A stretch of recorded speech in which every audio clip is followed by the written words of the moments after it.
Hello, welcome to another edition of SEO Daily. So I'm just looking out the window because it's incredibly windy. I'm still working at home because it's still Easter holidays. So anybody watching this on video, I've moved to my wife's office just to give you a bit of variety. So what we're talking about today, which factors make a website easier or more difficult to rank with SEO?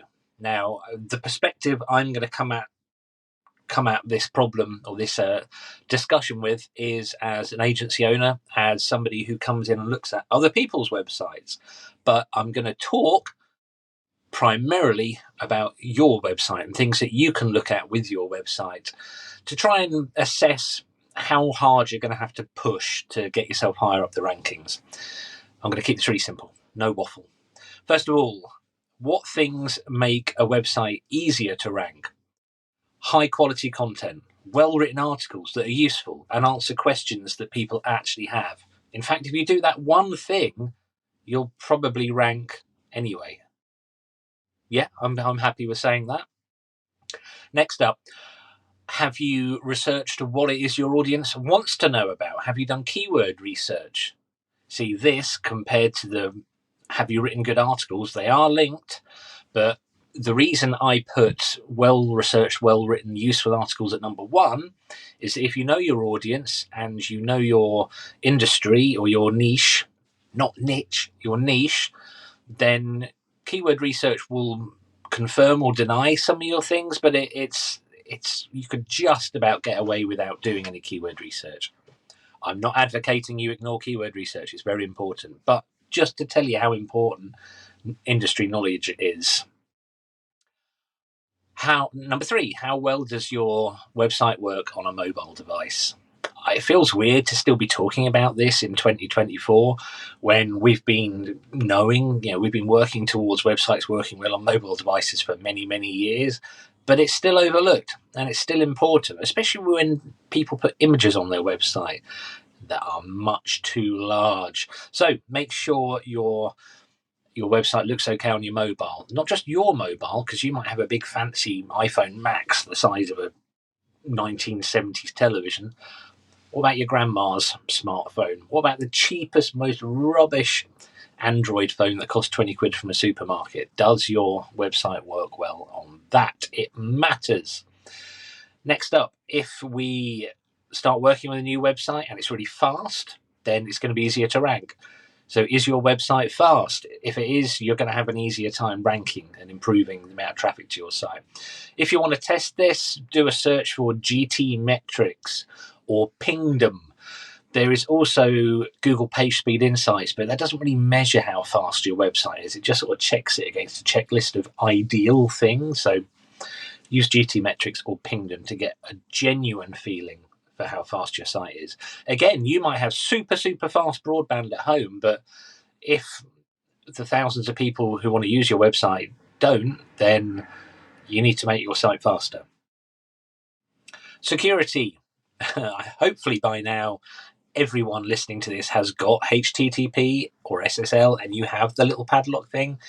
If you have, then well, that's good, but you need to dig a little deeper because it's still not installed or set up correctly in every instance. So do a Google search for SSL checker, chuck your website through it, and you'll soon find out if there's something you need to fix. If there is stuff you need to fix, it's going to make it harder to rank your website if you don't fix it. Okay. Number six, user experience. Remember number one, really important, writing articles and providing content that's actually useful for your audience. Well, if they can't find it and they can't quite scroll, or if the text is like dark grey on black background or something that makes the website difficult to use, that is going to make your website much harder to rank. Google ranks efficient, fast, secure, well-written websites. That's just as a summary for all the things that will make a website easier to rank. Now let's have a look at some of the factors that will make any website much harder to rank. Sorry, temporarily got distracted by a new postman delivering. It's really odd working at home when you've not worked at home for a while. Anyway, so these things, if your website is affected by any of the following things, it's going to be harder for you to rank it. Number one, competition. What are your competitors doing? Are you in a very competitive industry, or are you just one of a handful of providers doing what you do in a large market? Basically, it's the big fish, small pond, small fish, big pond scenario.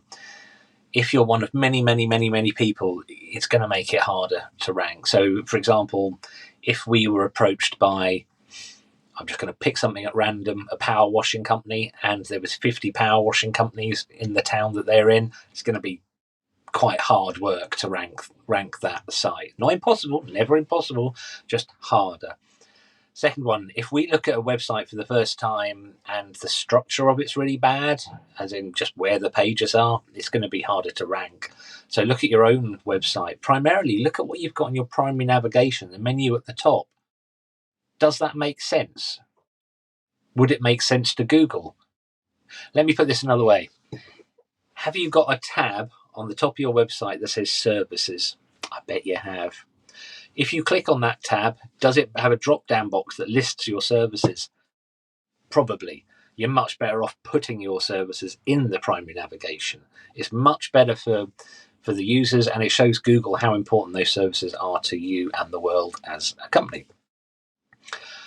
Next up, number 3, if you have technical SEO issues with your website, it's going to be harder to rank it. This one's a bit trickier to diagnose, and a bit trickier if you're listening to this as a website owner. It's a bit harder to know where the tech SEO issues are. The ideal thing to do is to download Screaming Frog for free and run an audit of your site. But if you're fairly new to SEO or haven't done it before, that's not going to be that easy. The next best thing is to pay for a SEMrush subscription and just look at the SEO audit or Hrefs. The zero cost, but perhaps not most perfect, but worth doing if you've got no other option is to get a free account with Ubersuggest. Chuck your URL in and it'll tell you what stuff you need to fix. Just take it with a pinch of salt. Next thing that's going to make any website harder to rank is a lack of backlinks. If no one's talking about a website, Google will find your website, but they'll kind of go, well, these guys can't be all that important. But there's a huge caveat. Do not go out and buy a load of backlinks. Do not buy backlinks. Do not buy backlinks. Just do good stuff and get people talking about you. I mean, an easy thing to do if you're a company of a certain size in the UK is to join your local Chamber of Commerce, because they'll link to you. They'll list you in their directory, and that'll be helpful. As a whole, you want to find people who are more important than you, more successful than you in your niche, and get them to talk about you, by which I mean get them to build links from their websites to your website.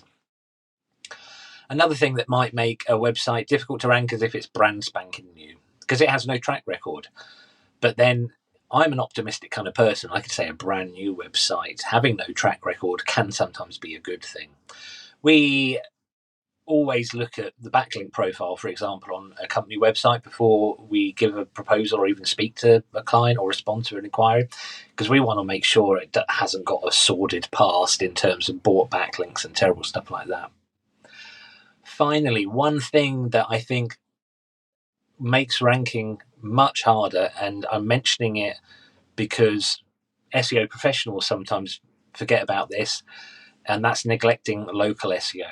Sure, you might want to attract customers from all over the country or all around the world, but if you're not making a local impact, Google sees that and it does have an effect. Local SEO in this context can be quite simple. It can be a matter of getting a profile set up at Google Business Profile, previously known as Google My Business, and getting listed in a few business directories connected to your area. Like, I'm not going to mention it because I don't want to give many props. It can be that simple, but don't overlook local SEO, especially not when it comes to reviews. That's just popped into my head. So there you go. I'm going to recap now. 6 things that make websites easier to rank with SEO. Number 1, having great content. Number 2, doing keyword research and optimizing your content for the keywords. Number 3, mobile optimization. Does your site look good on a mobile device? Number 4, is your site fast? Number 5, is your site secure? Number 6, how easy is your website to use? What's the UX? What's the user experience? I slap my hand there for using an acronym. I do apologize. I try not to ever. I'm going to say on this podcast, but no, ever. Factors that will make any website or your website much harder to rank with SEO will be if you're in a very competitive niche.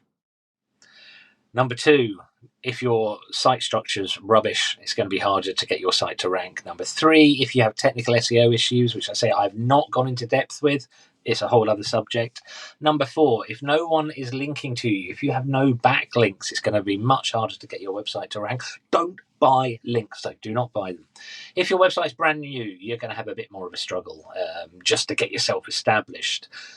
Number 6, neglecting local SEO. If you neglect telling people around you in your own town that you exist, it's going to make national and international rankings much harder.